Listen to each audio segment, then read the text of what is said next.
I'm investigative journalist Molly Barrows. For years, I've covered the stories that made headlines in Northwest Florida and all along the Gulf Coast. Murders,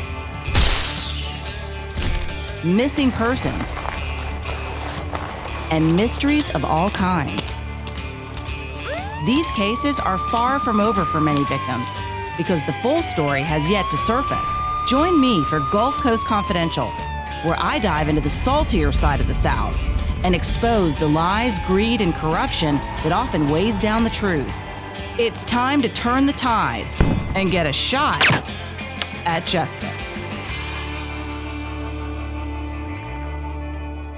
Hey y'all, I'm Molly Barrows and welcome to the Gulf Coast Confidential podcast, where we cover some pretty scandalous crimes and cases that bubble up right here in Northwest Florida and beyond. Well, today we're talking about another homegrown case about a doctor that we've been following, Dr. Thomas Shaknovsky. If you're familiar with the podcast, or even if you've just caught a headline in the past few months, then you may know that Dr. Thomas Shaknovsky, who is a Destin surgeon who worked at Ascension Sacred Heart, Emerald Coast in the Destin area. Technically it's in Miramar Beach, but it's 10 minutes down the road from Destin. At any rate, he is now being sued by a Pensacola personal injury attorney, Joe Zarzar, on behalf of the widow of Bill Bryan. Bill Bryan was operated on by Dr. Shaknovsky back in August of 2024, and Dr. Shaknovsky allegedly removed his liver by mistake when he was supposed to remove the spleen. And of course, Mr. Bill Bryan bled to death right there on the operating table. Well, Joe Zarzar, Bill Bryan's widow, Beverly Bryan, who he is suing on behalf of, not only Ascension Sacred Heart, Emerald Coast, but also the entire system of Ascension Sacred Heart. And we're going to dive into that. He said basically they've created a culture where people are intimidated and afraid to report wrongdoing, that there's been plenty of wrongdoing, according to this lawsuit, to report, and people just haven't done it. And also Dr. Shaknovsky, of course, because he has a pattern of wrong site surgeries, according to this lawsuit, along with other issues that caused patients harm. So Pam and I are going to dive into this today. If you're familiar with the podcast, of course, Pam Hill joins me on every episode, and we're grateful to have her. And this one, I think we're really going to be able to tap into your expertise, Pam, as a pharmacist and also as a victim's advocate, because we have so much of that that's mentioned in this lawsuit. And of course, I want to make it clear these are allegations. I have reached out to Ascension Sacred Heart. They don't want to comment on ongoing litigation. It's part of their policy. But they did make a comment early on that they, when this first broke about Mr. Bryan having his liver removed and passing away, they did say, we're concerned about this. Our hearts go out to the family. And I won't say concerned. You can take a look at the statement. We'll have it there on the screen. But basically, they did acknowledge that something had happened and that they were looking into it and that they were concerned about the safety of their patients. That what they were saying. Basically, right. They were concerned about patients. So we did reach out to those folks that were involved in this, Shaknovsky as well, over the past few months, and have not heard back from him. But again, going back to this lawsuit, I think we've got a lot to dive in here, Pam, and it's just, in essence, can patients in Florida feel safe? That's what I want to know. Yeah. It is kind of scary what we've been through. We've been through Dr. Shaknovsky's, the complaint with the Department of Health. Yes. And the emergency stop order, and where he can't practice. He has a license in Alabama and in Florida. Yeah. But both of those have been halted. Yep. We went through the ACA report, and that was an eye-opener. We called that little episode. Yeah, the Agency for Healthcare Administration went in and took a look at everything, and they basically found a lot of fault with Ascension Sacred Heart. But they did point the finger a lot at the staff for not reporting. Yeah. And that lawsuit gets into a lot of that as well, right. Talking about why these nurses didn't report or why the staff in general didn't report when Shaknovsky, according to this lawsuit, had a history of problems. Right. And I want us to address that in big time, because it is unbelievable. Because let's just say this at the beginning. Most physicians, most nurses, most pharmacists, most healthcare people go into healthcare because they want to help people. And they are good people wanting to do the right thing. Agreed. What we have here is a systemic problem, and it's a culture of, it's just like this is the lawsuit right here, this big old lawsuit. What it says is there's a culture of, and these are my words, sit down, shut up, be silent. Absolutely.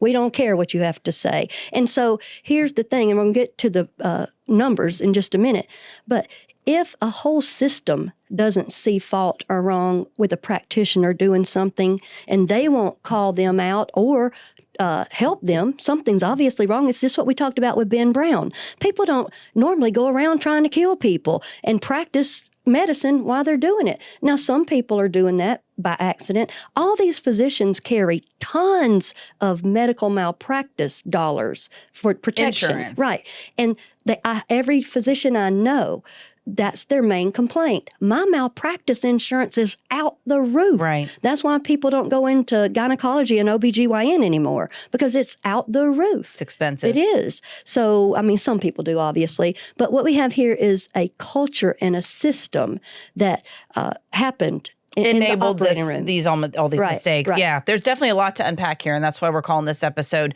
Lawsuit Over Dr. Shaknovsky's Wrong Site Liver Surgery, Pandora's Box Opened. And so we're going to dig into Pandora's Box now. This is a wrongful death, medical malpractice, and personal injury complaint. The defendants are, as we mentioned, Dr. Shaknovsky. There's also mentioned Genesis Care USA of Florida, as well as Sacred Heart Health System, Ascension Sacred Heart Emerald Coast. And then he's also named several of the nurses that were there as well. Kathleen Goebel, Chelsea Coral, Kathleen Montag, Tammy Nelson, and again, as we mentioned, Ascension Sacred Heart and their affiliates, if you will. Yeah, so they're basically saying that they've created this atmosphere that enables problem physicians, problem employees, if you will, to fly under the radar, or worse, have their actions that hurt patients covered up because it's more financially beneficial.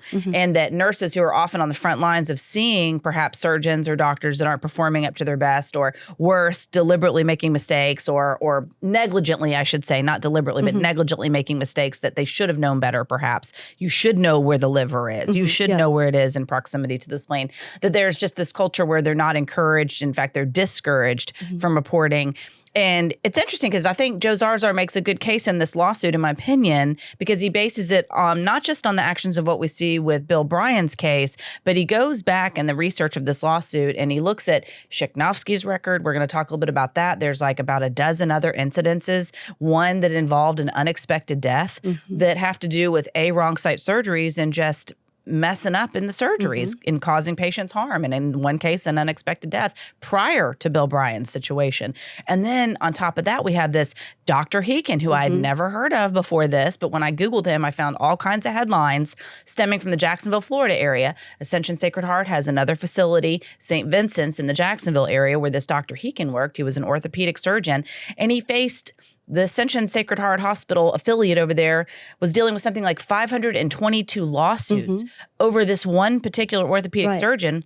They were well aware, according to this lawsuit, that he was not performing surgeries. He had some kind of a neurological problem that was causing him to slur his speech, that he was not behaving properly. He was putting in, according to the lawsuit and other reports that I've seen, for example, if somebody went in for a knee replacement, he was putting the replacement in backwards. There were all these other problems. So there's this culture, basically, that this lawsuit is saying that has long been known. There's issues that came up in that case where they'd seen him deteriorating as far as his performance, but nobody said anything, according to the lawsuit, because, again, they were following their own procedure, which was their form of risk management, if you will, of how to... Every hospital essentially is supposed to have a program in place where people can report. Right. You know, because the idea being that every health medical facility wants to be healthy, be safe for patients, a place where people can feel comfortable going.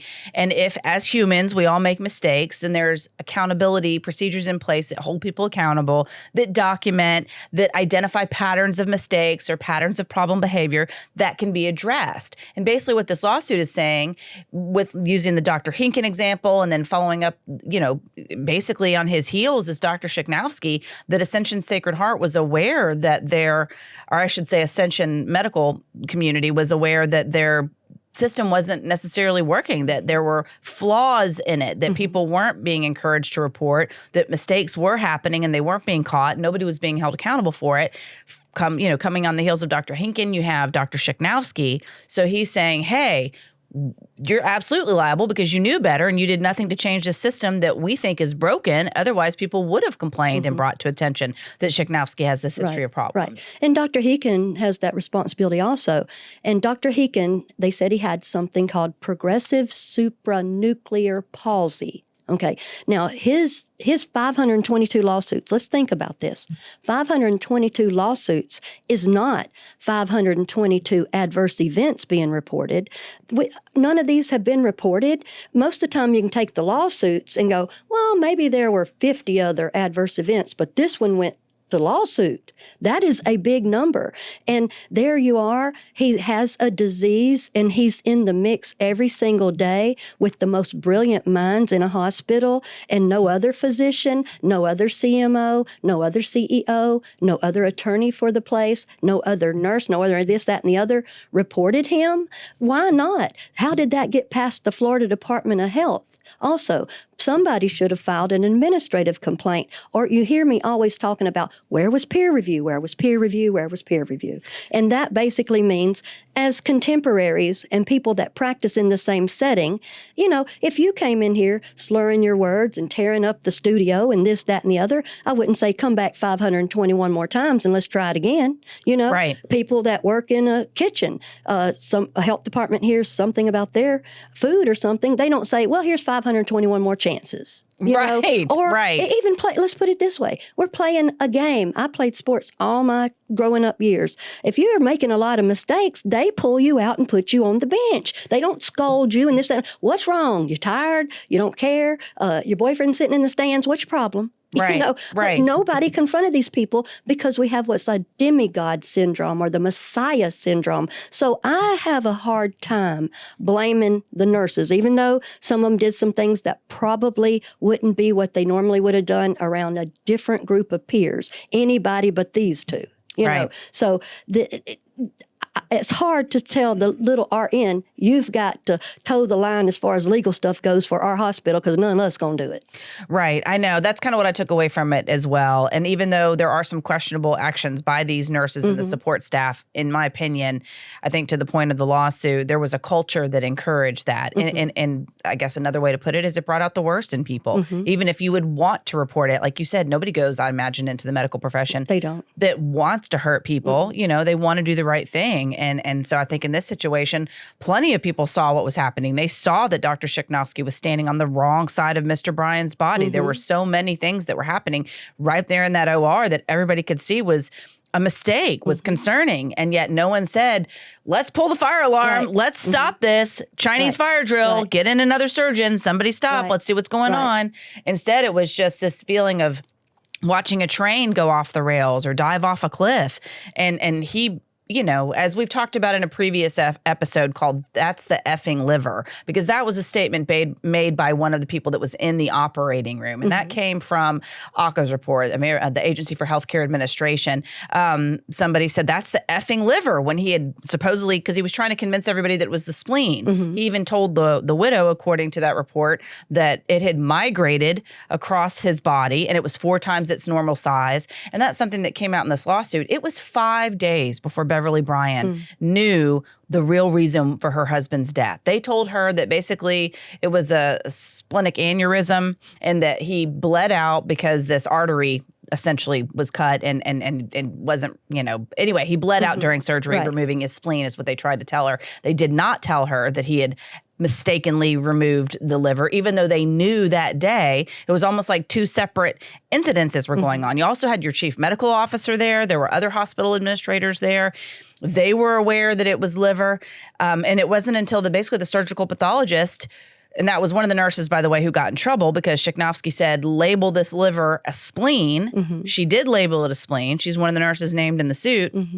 And then it was that pathologist that received it and was like, this is not a spleen, this is liver tissue. And he alerted the medical examiner, who had also not been alerted. So that's another point that this lawsuit makes, is that it's Florida law to report an unusual death. And this would certainly follow an unusual death. But what Joe Zarzar's point is in this lawsuit is that the way they handled this is the way they've handled many, many other, in his, then he has documentation, he says, to back that up, other cases where there were mistakes, egregious mistakes, and yet they didn't file them, report them properly. They didn't, call them adverse events. They basically have their own system in place for how they report, which is supposed to include peer review. But there's the way they do it, he said, it basically has built-in bias. So there's no incentive, especially when doctors are the financial money makers in part, bringing in the buck. So there's no incentive for people to want to hold these doctors accountable if the bottom line is making money.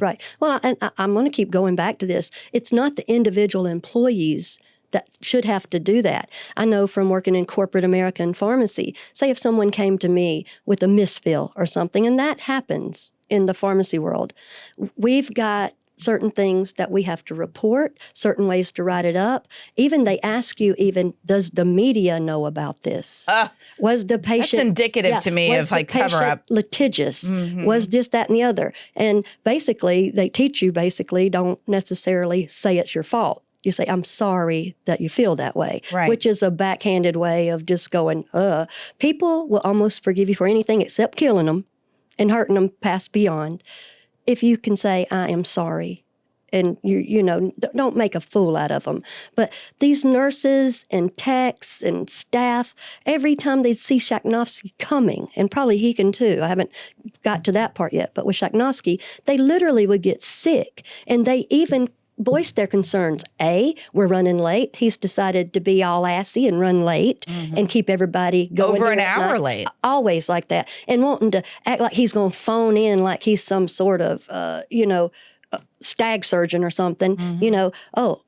Everybody's ready for you when you decide to waltz in here. He's got them. That's unprofessional. That's very rude, and that's not a good physician. He's got the skeleton crew. They know his aptitude and skills and competency do not include this surgery he's fixing to do. Well, and speaking of that, the lawsuit talks about it too. This particular facility had only performed a handful of these type surgeries with anybody else anyway. So Shaknovsky, I think in a previous documentation, they had said maybe he performed one or two of these in his career that they were aware of. Right. So at any rate, there were concerns from the staff that he was not able to do this surgery, and they were not wrong, apparently. They have voiced it. And he had gotten disciplined or corrected or whatever word they want to use there when he had done a similar thing on a different surgery, walking up to the wrong side or wrong site, wrong organ, what have you. And they told him he needed to be proctored. Someone observe him until his skills rose up to competency. Now, I don't want that person operating on me ever, or anybody I know or love, or anybody. Well, you'd hope that if he'd been practicing as long as he had, he'd already be competent. He never did the proctoring thing. He never did. That's interesting. Well, let's talk a little bit about that. This is what came out of some of the lawsuit. It said basically in May of 2020, Dr. Shaknovsky was granted privileges to practice at Ascension Sacred Heart, Emerald Coast in the Destin area. So May of 2020, he had scheduled and performed surgeries there. By September of the same year, just 5 months into his stint there, they said he was experiencing, quote, adverse surgical outcomes to such an extent that complaints were being made by patients to the Florida Department of Health, end quote. And they said he would continue to experience a, quote unquote, inordinate amount of adverse outcomes throughout his time at that hospital. And that this is interesting because it plays into Beverly Bryan's experience as well, according to this lawsuit. They said he also often invoked religious symbols and concepts in order to redirect conversations and or placate patients who had significant complications following his surgeries. And at all times, this hospital was in control of which surgeons performed, who had staff privileges, who could be a part of the staff. So basically they're saying, you're responsible for this guy. You knew what he was doing. You knew what he was like. But I do want to mention some of the other problems that they said that they had documented about his particular record. This is just a quick rundown of some of the information that's stated in this lawsuit. And it said that between May of 2023 and August of 2024, that this particular hospital, Ascension Sacred Heart, Emerald Coast, statutorily reported 3 surgical errors to the Agency for Healthcare Administration, and all 3 involved Shaknovsky. In August of 23, Shaknovsky performed a partial colectomy on a patient who later suffered bowel perforation. So basically a little nick in the bowel, and this ultimately led to the patient's unanticipated death, quote unquote. He continued to perform surgeries at other hospitals. Like you said, there was some punishment there, I think, of some sort of, pulling back, but that he was still allowed to continue to perform surgeries at other hospitals. But according to the lawsuit, Zarzar didn't have documentation to show that there were similar incidents at those hospitals, but they do believe that they were. And then going back to other incidents that they do know of, subsequent, it said, to the incident involving the bowel perforation death, that the hospital also knew that Shaknovsky had a pattern of questionable decision-making, citing, quote, recognition of difficult cases, and he had a higher volume than his regional colleagues of cases. And there were questions as to whether or not he was spread too thin between the different facilities where he was performing, and yet nothing was done to basically take the load off of him. Right. I don't know that would have made any difference I don't anyway. That sounds to me a little bit, but I think he's just building the case that like, hey, here's how they ran things, and it's not necessarily, beneficial to the patient. And then we talked about, defendant Shaknovsky took a voluntary leave of absence, in late September 23 through late October 23. It's unclear what prompted this quote unquote voluntary leave. But basically he's saying that this hospital definitely knew or should have known that there was a consistently negligent and dangerous surgeon, it says, on its staff who needed to be permanently stripped of his surgical privileges in order to protect the community. And he was saying they knew this well before Bill Bryan ever went under the knife. Right, exactly. And one thing that could have happened is like peer review again. If you think he's spread too thin, and that's even an option that you're going to come up with some sort of defense on that, what would be the normal thing to do? And plus, he may be spread too thin. It's just like with Ben Brown, by his own design, running out too late, staying out too late, arguing with this person, that person. When you probably get more money. If you're the head of surgery, that probably comes with a higher paycheck. And I'm not saying that was his motivation. I'm just saying from the outside looking in, it makes you wonder. Getting more surgeries is definitely an income maker. Well, and speaking of that, that's one of the reasons why Nurse Goebel is named in this lawsuit, because they said that she essentially acted as his emissary, as his representative, that his right-hand woman, if you will, according to this lawsuit, that she was having one-on-one conversations with the Bryans. I thought it was very interesting that this lawsuit makes the point that Shaknovsky spent about 10 minutes with the Bryans the entire time he consulted with them before he ever even operated on him. Right. But it was Nurse Goebel who spent a lot more time with them, interacting with them. And essentially Shaknovsky was leading the charge, really trying to convince the Bryans to have surgery. And as we've previously reported, again, you can check out our previous episode, That's the Effing Liver, that they didn't want to have surgery. They kept pushing back. They're from Muscle Shoals, Alabama. They were there in Destin vacationing. They had a condo there, and he had started experiencing pain in his abdomen, went to the hospital. They realized there was trouble with his spleen. Basically, they were indicating to the Bryans that he was on the verge of hemorrhaging and he could bleed to death if he were to try to travel and go get surgery back home, because she's a nurse. She wanted to go back where she had connections and whatnot. And of course, if you're going to go under the knife, you want to be at home where you have support for yourself as well as your loved ones. So, I mean, to me, that makes sense. But at any rate, I understand if there'd been truly a medical emergency to have the surgery there, but they didn't feel that way. And she was knowledgeable enough to realize that his test didn't seem to indicate that there was a major problem with him bleeding out. So she was reluctant. Mr. Bryan was reluctant.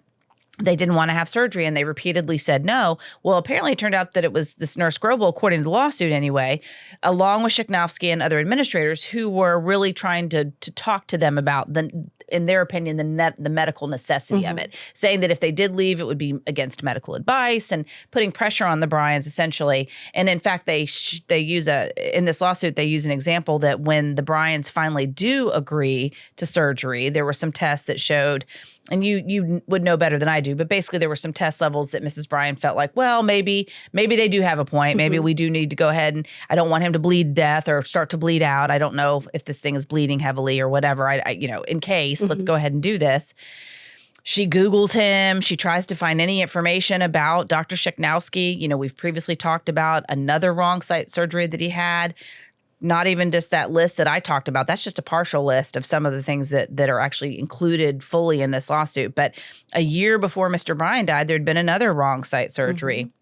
He was supposed to, remove part of one organ, and he ended up removing part of another. And at any rate, she couldn't find any information about that, even though it's public record. You have to know where to look for it to find it. So she didn't know. And as we now know, there were other apparently, quote unquote, adverse events that I think she certainly would have liked to have definitely known. Well, she was a nurse too, and a lady, a person, got a family member there. She's trying to look, but here's the way I tell people in the pharmacy, sometimes they'll say, well, you're just trying to give me the most expensive or blah, blah. We operate in good faith. That has always been my way that I think about, in good faith. And when you tell me something, I take it in good faith. If you say, I'm nauseous or I'm sick or whatever, I'm not going to make you take a test on it and say, oh my goodness, okay, I believe you. And the thing is, back and forth, is that just look at the person and think about them like that could have been Dr. Shaknovsky's big brother or his dad or the nurse's dad or whatever. And all the shenanigans and the tomfoolery that went on in this operating room. And I put 100% on Dr. Shaknovsky. That's my point of thinking. Yes, I agree. Yeah. Even the fish stinks from the top. 100%. So it's him. And so you get this culture, we're always talking about in business and management and stuff, create a culture. Usually it's meant of loving kindness and, not judging people and this, that, and the other. It's certainly not of, let's see what you can get away with. Right. And let me cover for you. Don't make me cover for you. He is Marge in charge. And so Miss Bryan was less than 100 feet away from them all the time. She was in on every conversation. She's not your regular little person that doesn't know anything about medicine. She's a nurse, for heaven's sake, a retired nurse. And she's a lady that's lived 60 plus years. But none of this was brought up. If you're going to spend 10 minutes with them before the surgery, only 10 minutes and barely getting there in your car on time and keeping everybody else upset. But you're going to spend hours and hours taking them in the chapel, invoking Jesus' name, and say you're going to pray for them and all this. That would have all been nice to do on the front end. Yes, because there was a lot of texting apparently that went on after Mr. Bryan's death. So the surgeon that could not have a lot of time apparently to spend with them prior to the surgery found time to send Beverly Bryan at least a couple of texts. Essentially, he knew she was a woman of faith, that she was a Christian, according to this lawsuit, and that he was sending her texts like, I'm praying for you. If you need anything, call me, this, that, and the other. But, what I started to say earlier about Nurse Grobel is that she had also sent a text that's included in this lawsuit that essentially, and I'm paraphrasing here, that she sent it to Dr. Shaknovsky saying, surgery is a go, no questions. So I think they were including that to show just how lockstep she was with Dr. Shaknovsky, because after he passed, there's also video and card swipe information, electronic devices of going room to room, that after Mr. Bryant's death, Dr. Shaknovsky, for example, went to the medical library fairly quickly. We also have pictures from the lawsuit. If you're watching on YouTube, which of course we always encourage you to like and subscribe wherever you listen and watch to Gulf Coast Confidential, but there are pictures that are included in this lawsuit that we're including in the video version of this podcast that show Dr. Shaknovsky basically with blood-stained scrubs coming from Mr. Bryan's surgery. And then several minutes later, there's a shot of him in the same hall in the hospital wearing clean scrubs, but he's immediately heading to the medical library, according to this lawsuit, where Nurse Grobel. And throughout this maybe 2 to 3 hour period, there are multiple meetings between different individuals that were either directly involved in that particular surgery or administrators that are coming in and getting the lowdown. And that's essentially what the lawsuit weighs in on. They have video, they have text messages, they're showing all this flurry of communication, if you will, between Shaknovsky and his nurse, between Shaknovsky and others, between hospital administrators and others. And the picture that you get painted is that to the risk management folks, the message is, we want to keep the lid on this. We want to keep the wrap on this. It's also, we don't want Mrs. Bryan to know about it. Another nurse that's named in this lawsuit chased her down in the parking lot before we get to how they notified her, which you referenced when they met in the chapel. But basically, after they let her know that her husband died, which nobody was expecting, certainly not Mrs. Bryan, she's, upset, heading back to her car. They don't want an autopsy because, of course, an autopsy is going to show exactly what our medical examiner found when she did do the autopsy. It showed that this liver had been basically almost expertly autopsied out of this man's body, and the spleen was still there. And also the spleen did not show signs of any kind of hemorrhaging, that there were some issues with it, but it wasn't necessarily, that's how I took it. I'm not an expert, but it basically, he wasn't going to die right away. Doesn't mean it didn't need to come out, but he wasn't on the verge of bleeding out, is how I took the results of that. But he certainly bled out when they removed his liver. And so they chased her down in the parking lot to sign documentation that basically she says she doesn't need to have an autopsy on his body. And so they're front facing to the public, to Mrs. Bryan, to risk management. We don't want the word out that he accidentally removed this guy's liver. We want to keep this story that Shaknovsky said of, remember, this is a spleen that migrated to the other side of his body and it's diseased and it's abnormally large, 4 times larger than a normal spleen. They decided to go with that. But underneath that, some of these hospital administrators knew that very day, because everybody there knew it was the liver. They could see it on the sheet, the surgical sheet, the drape, as they called it. Yeah, that it was the liver. Again, that's the effing liver, is what one of the texts said. So, but there were hospital administrators. They knew right then and there that it was the pathology. That that they had another pathologist confirm that it was definitely liver tissue. So to me, I thought that was interesting. You know the truth, and yet you're deciding to go ahead and go with this story to the widow, to risk management, to the point where, according to this lawsuit, when the medical examiner's office asked for information from, Ascension Sacred Heart Emerald Coast about the surgery, they refused to provide it to them, or were significantly delayed in providing that information to them. So, but they still wanted to know really what was going on, I guess, so they could either protect themselves or, in my opinion, maybe a little CYA. They wanted to cover their own booties about who knew what and when, and then just leave Shaknovsky hanging out to dry, if you will, for his own actions, which they, according to this lawsuit, enabled and allowed him to do. But yet they're standing back going, well, maybe this BS story will fly. And if it does, more power to us. But if it doesn't, my ass is covered. Because I did know it was a liver, and I didn't, run around telling people it wasn't. Well, if we don't have an autopsy, you really only, let's just say a dozen people know the whole truth. But, you know what they say. If you want to keep a secret, there never needs to be more than one person to know the truth or to know the secret. Because 2 people, but you got a dozen people, this was going to come out. Always, always, always, if anything's suspicious, get an autopsy. That's the thing. But it's such a, like I said, it's such a culture. It's such the flim flam rim in there. It's the stew of, you want to be, it makes me so upset. I've been in healthcare for almost 40 years. I always have been able to trust the person above me. Right. Oh, what a blessing, as we now know that is. I'm about to cry thinking about it. Because, these people get in this soup with all that, and you got this loud mouth creating, they were working in a culture of fear, basically, a kill or be killed type of thing, no pun intended, and I don't mean it that way. But I mean, I can only imagine. And I've worked places before that I've worked a day or two there and go, nope, I'm not working here. Because I have to be able to trust the person above me. And I will say, even when I worked at Walgreens, CVS, Bruno's, any of the big boxes, and definitely the independents, I have always been able to trust that person, because you're learning, all the time learning. I mean, should be always, every day. I just remember one time I was aggravated at a patient, and I was over at A&E Pharmacy with David, and I was young, and he said something. He could see I was frustrated, and he said, "Pam, we just got to love them where they're at."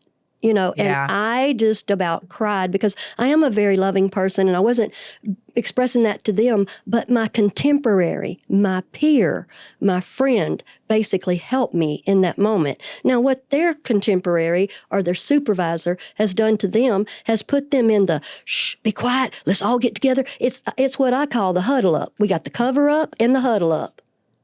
That's what we've got. Yes, that's exactly right. And basically that's what the medical examiner's office, when they took a look at it as well, they were like, there was no malignancy in this liver. It was perfectly healthy. They removed it. It's what killed him. So the result was, cause of death was homicide. And that's why I think the Walton County Sheriff's Office is investigating this for possible criminal negligence. They're still working with the state attorney's office, I'm told. No decision has been yet made about filing charges. The investigation is ongoing. But it's what we saw with Dr. Ben Brown. And if you followed that here on Gulf Coast Confidential, there's a whole series of episodes that we've done called Beauty Buyer Beware. And I believe we're like on number 7 right now. But he was charged, this is a plastic surgeon, and again, in Northwest Florida in the Gulf Breeze area, who was charged with negligent manslaughter over the death of his wife. He was performing procedures on her in his office. Similar to what we're seeing here, but this is more like institutional negligence. In fact, that's what the lawsuit states as far as Ascension's concerned. They call it institutional negligence, where the institution created an environment that enabled cover-ups and ignoring mistakes and not identifying trends that were disturbing and potentially dangerous to others. Without going into too much detail, basically employees and some others said the same thing about Dr. Ben Brown's office before his wife ever passed. Complaints were filed with the Florida Department of Health as well as the Agency for Healthcare Administration. Nothing was ever done. complaints about everything from just lack of cleanliness, not following sterilization protocols, open drug cabinet where staff and people just help themselves to apparently a pharmaceutical array of pills. This is according to investigative reports in that case. But they came through and and he didn't have any life-saving equipment on hand. He was performing procedures on her in his office. She apparently, died of lidocaine toxicity, and they charged him with criminal negligence. Here in this case, it's similar in as much as here you have a doctor who should have known what he was doing by all laws and regulations. He should have been he was medically, licensed to perform medicine in the state of Florida. As such, you think that they're competent and that they're safe and that they can perform. So there he was performing this surgery, but this whole system essentially enabled this situation to come to a terrible head, if you will. And so I don't know. To me, it'll be interesting to see what and if they do charge him, because to me, I wonder if that doesn't add a layer of complexity to this, because he has a whole institution behind him. It's one thing to point at one man who's alone in his office with his wife, who's running his own practice, and say, you dropped the ball here, here, and here, and so we're charging with criminal negligence.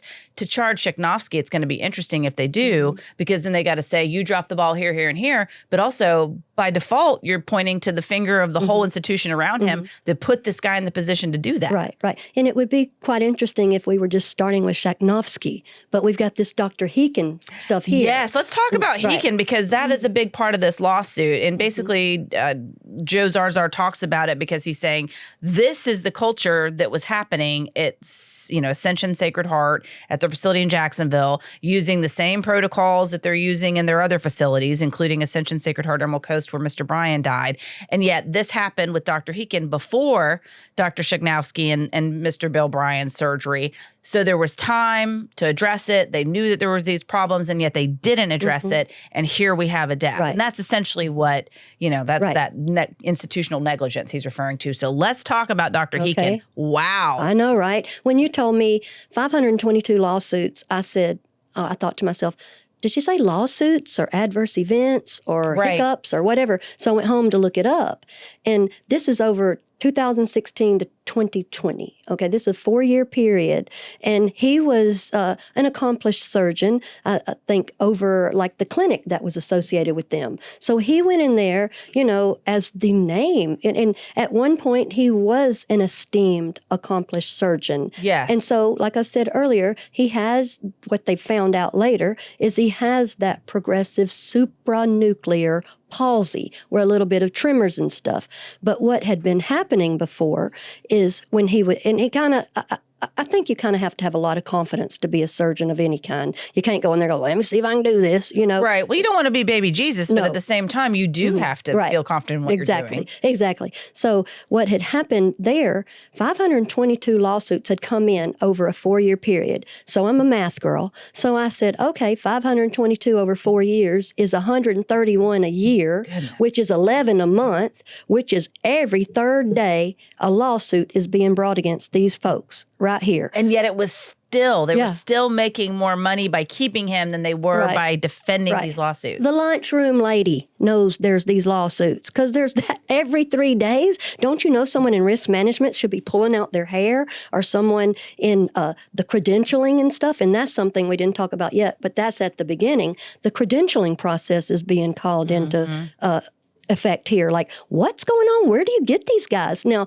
Dr. Heekin, it just kept happening over and over. This was not happening in an echo chamber or a vacuum or over at Joe Blow Surgery Center. This was happening in a hospital with esteemed colleagues that are, we go to the doctor and go, I'm having these symptoms. They diagnose us. You mean he walked around for 4 years having a lawsuit every third day amongst his contemporaries, and not a single person with a medical degree or a master's in management or something, but yet you want to hold the RN responsible to be the person to clean up the mess? For not reporting it. And they're scared. I know. My mom was a nurse. My mom was a nurse in special x-rays where they do the arteriograms and venograms. Sometimes she would just have to put her hands on one of the surgeons or doctor's hands and pull them back because she couldn't communicate with them because they're from Czechoslovakia or wherever. But you certainly know when someone pulls your hand back. Right. Well, and to me, I think about, as being a reporter for many years, I've always been interested in mostly really any kind of victim advocacy, but especially for, sexual assault survivors, those who've been molested, because it does so much damage to them. Mm-hmm. And we've seen so many cases over the years, whether it's the Catholic Church, whether it's even, different sects of the Mormon religion, going back to, case after case after case of people going into what they thought was a safe institution, whether it was religious-based, faith-based, even the Church of Scientology, and then X, Y, and Z happens. Somebody comes forward, they want to sound the alarm, and the whole institution works to keep that one person quiet, whether it's through intimidation or threatening their job if they rely on that institution for a living, or maybe even physically threatening their safety, depending on the situation. None of that, to our knowledge, has happened in this situation, but you still have an institution that's created a culture that says, this is how we make money, this is how we review, this is how we either pretend or do follow state law, and then when something goes wrong, then they all work together. This is what I'm taking away from this lawsuit anyway. Yeah. We all work together to keep it quiet. We don't report things even to our own standards. Right. We're disguising it. So adverse events aren't actually being reported as adverse events according to this lawsuit. They're being filed under a different name. Or maybe they're just like, nobody caught us, Right. Because near misses are supposed to be mentioned. Right. Yes. When we have some in the pharmacy or when it happens, we're taught, stop it, shut it down. When a near miss happens, like, oh, okay, we have a little 5-minute huddle over here. In the huddle up, we try to see what the root cause of it was. And we don't want to keep making that mistake. These are people's lives. People trust us in good faith. And I was noticing in the lawsuit here, they were talking about some of the things Dr. Heekin had done that were big time red flags. He would be so belligerent and boisterous and all kind of things. And he was talking on one of the depositions, even talking. And I don't know if I'll say this exactly right, but on one of them, he was like, it was unintelligible. Slurring his speech, which is one of the issues with his disease. Right. Then he yells into the Zoom camera at the lawyer. And it's just the weirdest behavior. And that his lawyers were there. And then there's something that I also learned about reading this lawsuit is called the Apex Doctrine. It's where one of the executives at Sacred Heart, they were trying to get it to where basically he could beg off because he's just too busy and he's not involved in the day-to-day activities of the hospital. I reckon if you're a CEO, you are. And if you don't know about what's going on in there, you probably shouldn't be. And I don't know if it's CEO or an executive, let's say that. You don't get to do that. But this is the way, this is, like I said, flim flam, rim ram, hiding the ball, moving people around the thing. Sometimes people give up after you put them to That's what I was thinking too. Even these 522 lawsuits, that's just what we know about. And it even, this lawsuit gets into how so many of these, I think it said that medical errors are, one of the leading causes of death in this country, and that they think something as much as 80% of them, more than 80%, maybe even closer to 90%, are never reported. Right. And I think also, and I'm going to touch on this in this episode, but I want to get into it a little bit more. I think Florida laws, as well as some laws even federally, nationally, make it difficult for people. Again, I am not advocating necessarily for any kind of lawsuits in general, but I do find that there is a real disconnect from what the average person understands about the value of personal injury lawsuits. I think a lot of people, I think that the United States Chamber of Commerce has done an amazing job in vilifying personal injury people. And they, again, remember, the United States Chamber of Commerce acts on behalf of who? Businesses, doctors. It is to their benefit.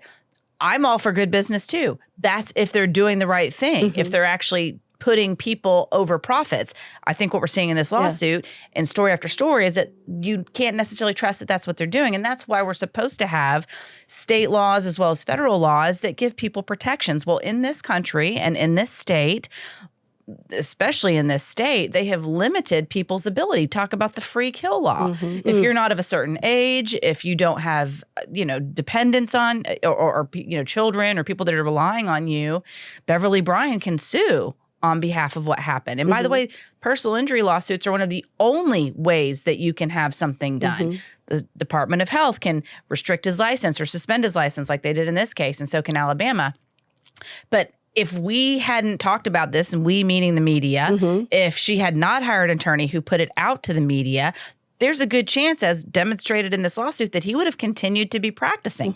Their priority was not, are patients safe? Their priority was, how can we keep this covered up according to this lawsuit and not do what's best for patients? Laws make it easier or harder for institutions to do things like this. And here in Florida, we have laws that make it easier for them to do that. And to me, that is one of the biggest issues with this whole thing. And that's what needs to be addressed. And I think we'll look into that more for another time. But like, it is concerning, there aren't any rights, and people will immediately jump on someone who's filed a lawsuit. Like, well, they're just trying to get a paycheck. They're just chasing ambulances. And I'm not saying those cases don't exist. They certainly do. But the bottom line is, this woman lost her husband, and it didn't have to happen. Right. These patients of Dr. Heekin's, we're talking about, he went in to do one thing and would break a femur. They had to have amputations because of his shoddy work. And they were still making more money by having him perform these surgeries than they were in handling and settling and dealing with all of these lawsuits. Again, because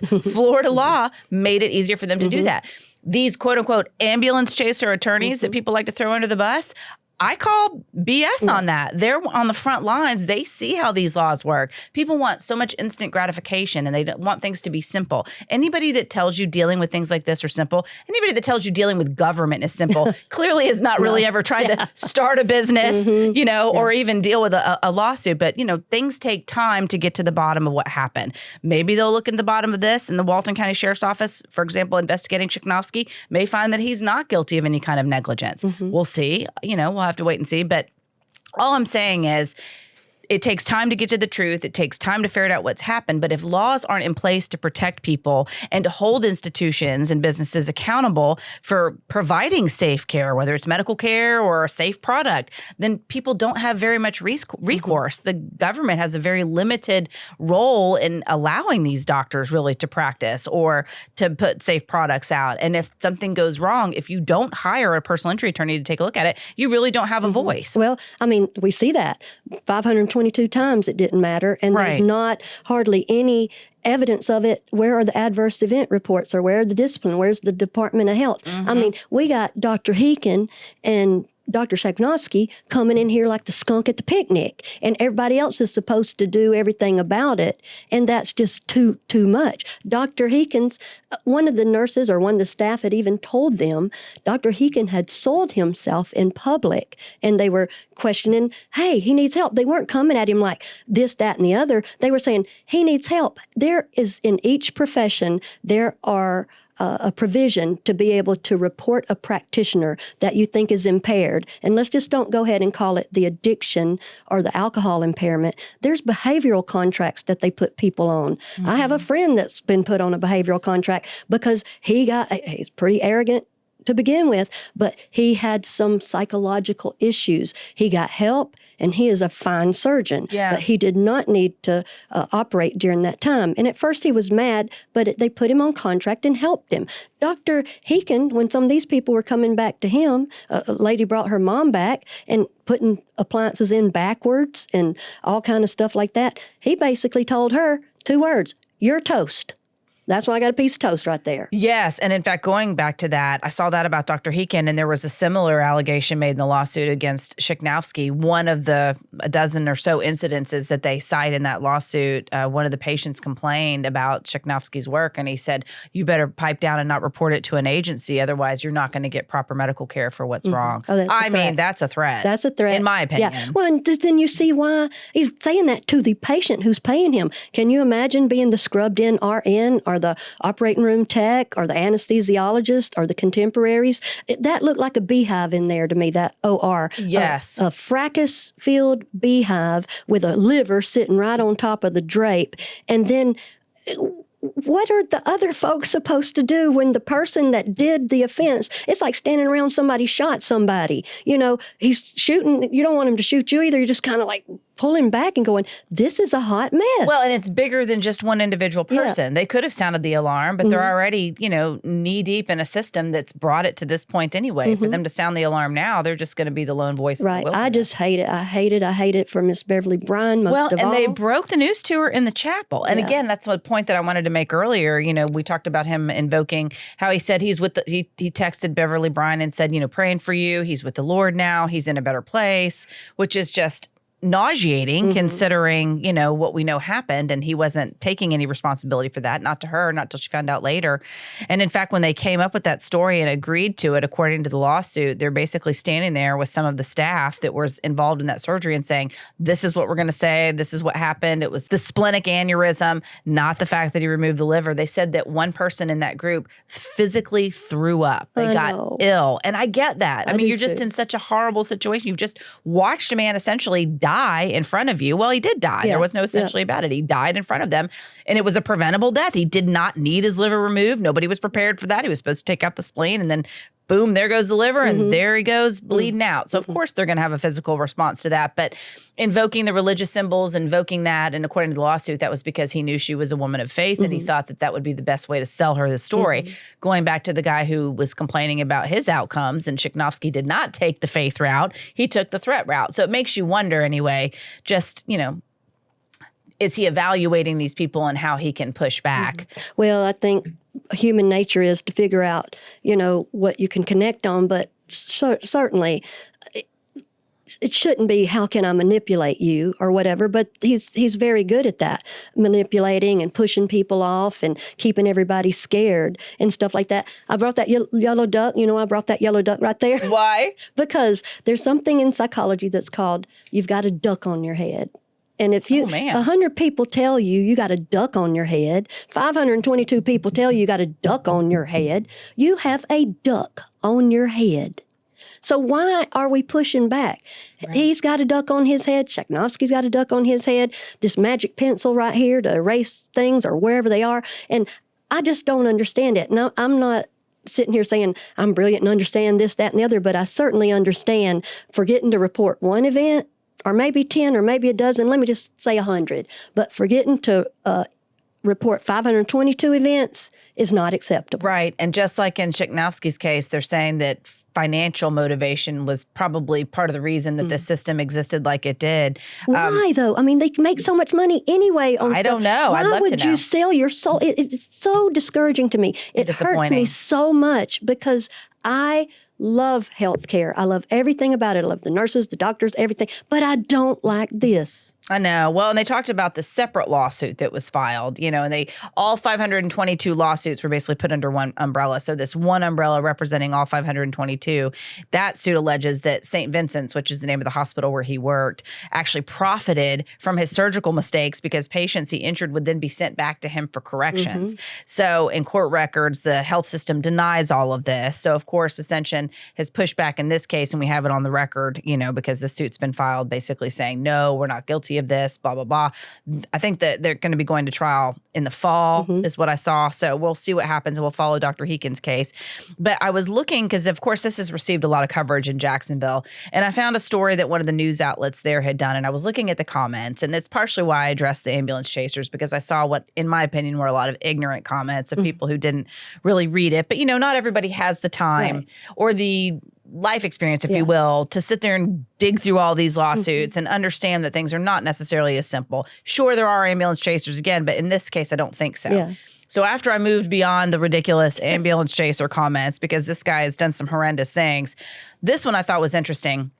Dr. Heekin's practice was under the Ascension Health umbrella. They also owned St. Vincent's Hospital, where he operated, St. Catherine's Rehab Center, where many of the patients went for inpatient rehab, St. Vincent's Home Care, which provided in-home physical therapy and nursing care for the patients, Optimal Imaging, which does x-rays and MRIs, pharmacy and outpatient rehab, and a quote-unquote, a Medicare replacement policy and more. So basically, they could benefit every step of the way, potentially. And then according to this person who commented, by the way, all that was considered a conflict of interest and was illegal 15 years ago until lobbyists convinced Congress to change it. So that's my heartache with a lot of this too. Right. Because that is the problem, and I don't mean to get on a soapbox, but that is the problem with capitalism to a certain extent.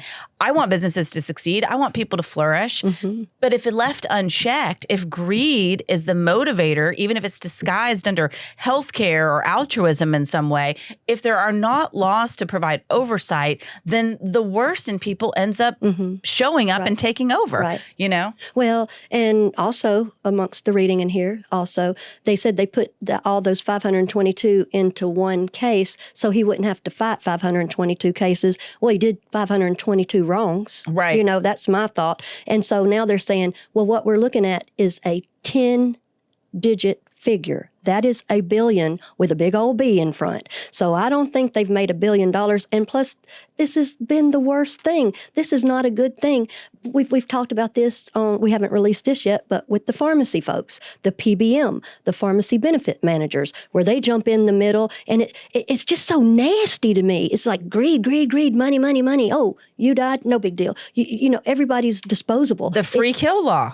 Your life has no monetary value unless you have dependents. And that, I'm talking to another man out of the Jacksonville area whose son passed, and he is outraged because he feels like there was medical negligence, but he can't find an attorney to take his case because there's no financial benefit. That is not ambulance chasing. That is just business. And again, not the attorney's fault. It is the system that we have. There's hardly any other recourse. So if laws make it so that personal injury attorneys aren't motivated to take your case, there you are, just like this gentleman going, I think something bad happened to my son. Let me call the Florida Department of Health.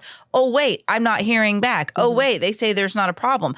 Again, that's a whole other issue, and I've done reports on that too. So at any rate, what I'm saying is there just is little recourse for people when something really bad happens if the laws aren't in place to defend them and amplify their voice.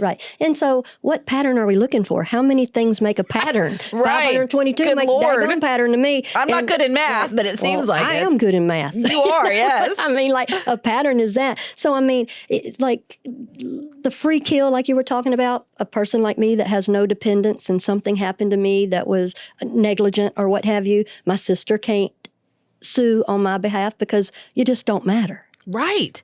Sorry. Yeah. I mean, just the fact that it's even nicknamed the free kill law is terrifying to me. Yeah, that makes me nauseous. Well, I think that we've gotten into a lot of this, and I'm actually looking forward to Sacred Heart's response, because we certainly wanted to let them weigh in as well, and these nurses too, and any of these folks that are involved. You know, if anyone wants to comment, we are always open, whether it's Dr. Shaknovsky, certainly made this call to Ben Brown numerous times on his coverage as well. But, you know, we'll continue to follow this, and you know, again, my heart goes out to all these medical providers as well as these patients, because I don't think that anybody goes into this business like we talked about with wanting to hurt someone, and patients don't go in thinking, gosh, I hope something goes wrong so I can sue. I think everybody, for the most part, has the best intentions. But if the system isn't set up and enabling you to be the best you can be, then you know, it certainly seems to be creating some pitfalls for people who may not be where they need to be performing. Right.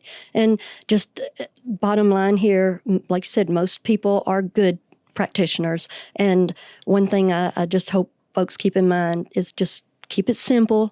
Just do the next right thing. You don't have to fix the whole hospital or the whole healthcare system, but do the next right thing and report, because it's far worse. The cover up and the huddle up makes it even worse. Absolutely. Well, Pam, thank you so much. I appreciate it. We'll continue to follow this, and we thank you for listening in. That is it for this episode called Lawsuit Over Dr. Shaknovsky's Wrong Site Liver Surgery, Pandora's Box Opened. I'm your host, writer, and producer, Molly Barrows, with co-host and researcher Pam Hill. And a big thanks, as always, to our director, editor, and production engineer, James Roy. Remember, you can listen to more of our Gulf Coast Confidential conversations wherever you listen to your favorite podcast. You can also watch on the Gulf Coast Confidential YouTube channel. Just don't forget to like and subscribe, y'all, and we'll see you next time.